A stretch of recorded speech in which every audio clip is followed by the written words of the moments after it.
Hello all welcome back to my channel. Puri Jagannadh గారి comeback కోసం wait చేస్తున్న ఫ్యాన్స్కి, విజయ్ సేతుపతి గారి ఫ్యాన్స్కి అండ్ జనరలీ డిఫరెంట్ కంటెంట్ కోసం ఎదురు చూస్తున్న ఆడియన్స్కి ఇప్పుడు ఒక ఇంట్రెస్టింగ్ గ్లిమ్స్ వచ్చింది. అదే స్లమ్ డాగ్ 33 టెంపుల్ రోడ్. కేవలం 75 సెకండ్స్ గ్లిమ్స్తో చాలా క్వశ్చన్స్ రైజ్ చేశారు. విజయ్ సేతుపతి గారి క్యారెక్టర్ ఏంటి? నిజంగా బ్లైండా, లేదా ఇదొక మారువేషమా? టాబూ రోల్ ఏంటి? పూరి జగన్నాథ్ గారు మళ్ళీ తన ఓల్డ్ మ్యాజిక్ని రిపీట్ చేయబోతున్నారా? ఫస్ట్ వాచ్లో నాకు అనిపించిన ఫస్ట్ థింగ్ ఏంటంటే, ఇది రెగ్యులర్ కమర్షియల్ టీజర్ లాగా అనిపించలేదు. పూరి జగన్నాథ్ రీసెంట్ ఫిలిమ్స్తో కంపేర్ చేస్తే ఈ గ్లిమ్స్లో రానెస్ ఎక్కువగా కనిపించింది. కలర్ టోన్ డార్క్గా ఉంది, విజువల్స్ గ్రిట్టీగా ఉన్నాయి, బ్యాక్గ్రౌండ్ స్కోర్ అగ్రెసివ్గా ఉంది. స్టోరీ రివీల్ చేయకుండా క్యూరియాసిటీని బాగా మెయింటైన్ చేశారు. And the most important, Vijay Sethupathi గారి ట్రాన్స్ఫర్మేషన్ చాలా ఫ్రెష్గా అనిపించింది. మాస్ ఎలివేషన్స్ కోసం ఫోర్స్ చేయకుండా మిస్టరీ క్రియేట్ చేయడం మీద ఫోకస్ చేసినట్టు అనిపించింది.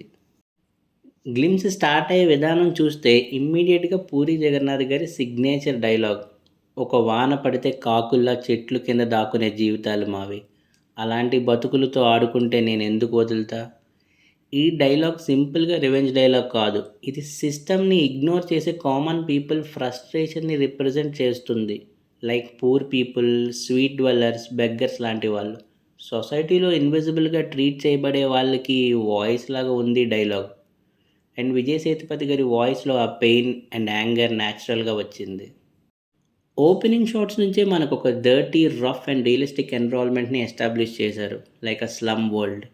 రోడ్ మడ్డీగా ఉంటాయి, పీపుల్ ఆర్డినరీగా కనిపిస్తారు, క్రౌడెడ్ అట్మాస్ఫియర్, రిచ్నెస్ లేదు, కలర్ గ్రేడింగ్ కూడా చాలా న్యాచురల్గా ఉంది. ఆల్మోస్ట్ డాక్యుమెంటరీ ఫీల్ వచ్చింది. ఇది చూస్తే cinema backdrop slum people life మీద స్ట్రాంగ్ ఫోకస్ పెట్టినట్టు అనిపించింది. తర్వాత మనకి విజయ్ సేతుపతి గారి ఇంట్రడక్షన్ వస్తుంది. యాక్చువల్లీ ఇక్కడే glimpse biggest talking point start అవుతుంది. మనందరికీ తెలుసు విజయ్ సేతుపతిని కంప్లీట్లీ విజువల్లీ ఇంపైర్డ్ బెగ్గర్ లాగా ప్రజెంట్ చేస్తున్నారని. లైక్ పెద్ద గడ్డంతో, పాత బట్టలు, భయపడే face, unfocused eyes and very weak appearance. చాలామంది స్టార్స్ ఇమేజ్ కోసం ఇలాంటి లుక్స్ అవాయిడ్ చేస్తారు. కానీ విజయ్ సేతుపతి గారి బిగ్గెస్ట్ ప్లస్ పాయింట్ ఏంటంటే తన ఇమేజ్ కన్నా క్యారెక్టర్కి ఇంపార్టెన్స్ ఇవ్వడం. అందుకే మక్కల్ సెల్వల్ అని పిలుస్తారు. హీరోలా కాకుండా క్యారెక్టర్లా కనిపించడం విజయ్ సేతుపతి గారి స్పెషాలిటీ. బ్లైండ్ పర్సన్ రోల్లో ప్లే చేయడం ఈజీ కాదు. ఐ ఫోకస్ మెయింటైన్ చేయాలి, బాడీ మూమెంట్స్ న్యాచురల్గా ఉండాలి, హెడ్ పొజిషన్ డిఫరెంట్గా ఉండాలి. ఓవర్ యాక్టింగ్ చేస్తే ఆడియన్స్ ఇమీడియట్గా క్యాచ్ చేస్తారు. కానీ గ్లిమ్స్లో విజయ్ సేతుపతి గారి ఐస్ అబ్జర్వ్ చేస్తే బ్లేజ్ మెయింటైన్ చేశారు. చాలా సబ్టిల్గా పర్ఫామ్ చేశారు.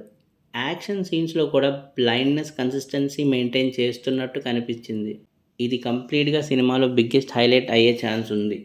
ఇంకొక ఇంట్రెస్టింగ్ పాయింట్ ఏంటంటే విజయ్ సేతుపతి గారు తెలుగు, తమిళ్ అండ్ హిందీ వర్షన్స్కి కూడా తనే డబ్బింగ్ చెప్పడం. ఇది చిన్న విషయం కాదు, క్యారెక్టర్ అథెంటిసిటీకి చాలా హెల్ప్ చేస్తుంది. వాయిస్ డబ్బింగ్ చేసి ఉంటే ఆ రానెస్ కొంచెం తగ్గిపోతుంది. తన ఓన్ వాయిస్ వల్ల ఈ ఎమోషన్ వెయిట్ ఎక్కువ కనిపిస్తుంది. తర్వాత గ్లిమ్స్లో మనకి టాబూ కనిపిస్తుంది. స్క్రీన్ టైం తక్కువైనా ప్రెజెన్స్ మాత్రం చాలా పవర్ఫుల్గా ఉంది. పోలీస్ ఆఫీసర్ రోల్ కనిపిస్తున్నట్టు అనిపిస్తుంది.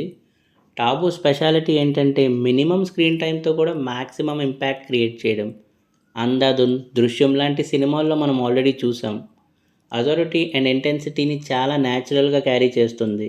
ఈ సినిమాలో ఇన్వెస్టిగేషన్ సైడ్ రిప్రజెంట్ చేసే క్యారెక్టర్ అయ్యే ఛాన్స్ ఉంది. సంయుక్తకి గ్లిమ్స్లో ఎక్కువ సీన్స్ లేవు, కానీ తన ఎక్స్ప్రెషన్స్ చూస్తే ఎమోషనల్ యాంగిల్ని రిప్రజెంట్ చేసే క్యారెక్టర్ లాగా అనిపిస్తుంది. విరూపాక్షలో ఎమోషనల్ సీన్స్, సర్ మూవీలో మెచ్యూర్ యాక్టింగ్, బింబిసారాలో ఇన్నోసెన్స్, ఈ మూడ్కి సంయుక్త చాలా సూటబుల్ చాయిస్ అనిపిస్తుంది. నాకు అనిపించింది ఏంటంటే కమర్షియల్ హీరోయిన్స్ లా కాకుండా స్టోరీకి ఇంపార్టెన్స్ ఇచ్చే రోల్ అయ్యే ఛాన్స్ ఉంది. అండ్ ఇంకా Kannada star Duniya Vijay short appearance ఇచ్చిన ఇంటెన్సిటీ క్లియర్గా కనిపించింది. తన rugged look and screen presence villain రోల్కి పర్ఫెక్ట్గా సెట్ అయ్యాయి. Physical and action episode scenes చాలా స్ట్రాంగ్గా ఉండే ఛాన్స్ ఉంది. హీరో వర్సెస్ విలన్ కాంబినేషన్ ఇంట్రెస్టింగ్గా ఉండబోతుంది.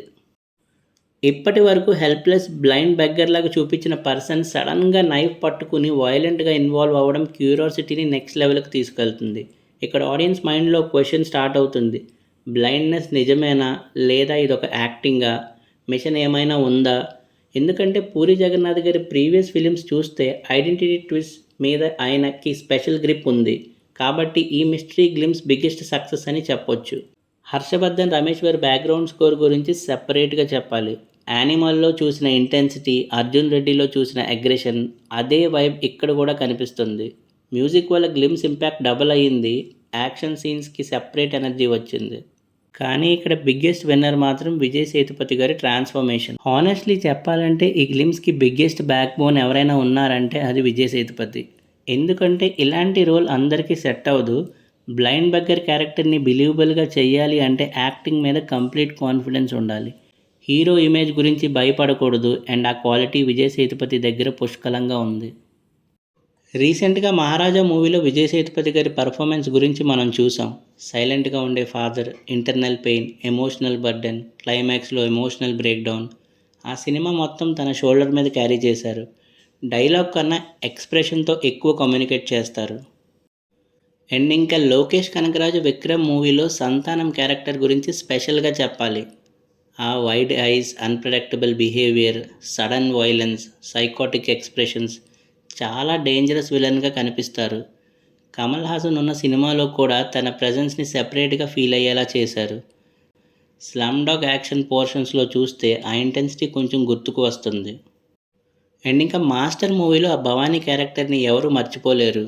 Childhood trauma, emotions, violence, cruelty ఇవన్నీ బ్యాలెన్స్ చేస్తూ చాలా మెమొరబుల్ విలన్గా కనిపిస్తారు. ఎస్పెషలీ బాడీ లాంగ్వేజ్ అండ్ ఎక్స్ప్రెషన్స్ని ఎక్స్ట్రాడినరీగా ఉంటాయి. యాక్చువల్లీ నాకు అనిపించిన పాయింట్ ఏంటంటే ఈ రోల్ వేరే హీరో చేస్తే మాస్గా ఉండొచ్చు, కానీ బిలీవబుల్గా ఉండడం మాత్రం డిఫికల్ట్. ఎందుకంటే బ్లైండ్ బెగ్గర్ రోల్లో sympathy, mystery and violence mode అన్నీ ఒకేసారి బ్యాలెన్స్ చేయాలి. అండ్ విజయ్ సేతుపతి ఆ బ్యాలెన్స్ని మెయింటైన్ చేయగలిగే యాక్టర్. ఇప్పుడు అందరూ డిస్కస్ చేస్తున్న బిగ్గెస్ట్ టాపిక్ ఏంటంటే పూరి జగన్నాథ్ కంబ్యాక్. ఎందుకంటే పూరి జగన్నాథ్ అంటే ఒక జనరేషన్కి emotion. Pokiri, business man, temper, అమ్మ నాన్న తమిళమ్మాయి, ఈడియట్, నేనింతే ఇలాంటి సినిమాలు తెలుగు కమర్షియల్ సినిమాని ఒక రేంజ్లో ఇన్ఫ్లుయెన్స్ చేశాయి. Character attitude, dialogues, hero elevations, philosophy, fast screen play ఇవన్నీ పూరి ట్రేడ్ మార్క్స్. రీసెంట్ ఇయర్స్లో రిజల్ట్స్ ఎక్స్పెక్టెడ్ రేంజ్లో రాలేదు. కాబట్టి స్లమ్ డాగ్ మీద ప్రెషర్ కూడా ఎక్కువగానే ఉంది. ఇంకొక major highlight Harshavardhan Rameshwar. Animal, Arjun Reddy, Kabir Singh ఇలాంటి సినిమాలు మ్యూజిక్తో సీన్స్ని ఎలివేట్ చేసిన పర్సన్. స్లమ్ డాగ్ గ్లిమ్స్లో కూడా బీజిఎం ఇంపాక్ట్ ఎక్స్ట్రాడినరీగా ఉంది. అండ్ ఇంకా పూరి గారి content and JB motions pictures production values quality కూడా కనిపిస్తున్నాయి. అండ్ ఇంకా పూరి జగన్నాథ్ గారి ఓల్డ్ ఇంటెన్సిటీ గ్లిమ్స్లో కూడా కనిపిస్తుంది. ఎగ్జిక్యూషన్ కరెక్ట్గా ఉంటే ఇది పూరి కెరియర్లో స్ట్రాంగ్ కంబ్యాక్ ఫిలిం అయ్యే ఛాన్సెస్ చాలా ఉన్నాయి. అండ్ విజయ్ సేతుపతి గారి కెరియర్లో మరో మెమరబుల్ క్యారెక్టర్ యాడ్ అయ్యే పాసిబిలిటీ కూడా ఉంది. ఓవరాల్గా ఫస్ట్ వాచ్ తర్వాత నాకు అనిపించింది ఏంటంటే Slumdog 33 Temple Road regular commercial cinema కాకుండా mystery, action and emotional anger కలిసి ఒక గ్రిట్టి ఎంటర్టైనర్ లాగా కనిపిస్తుంది.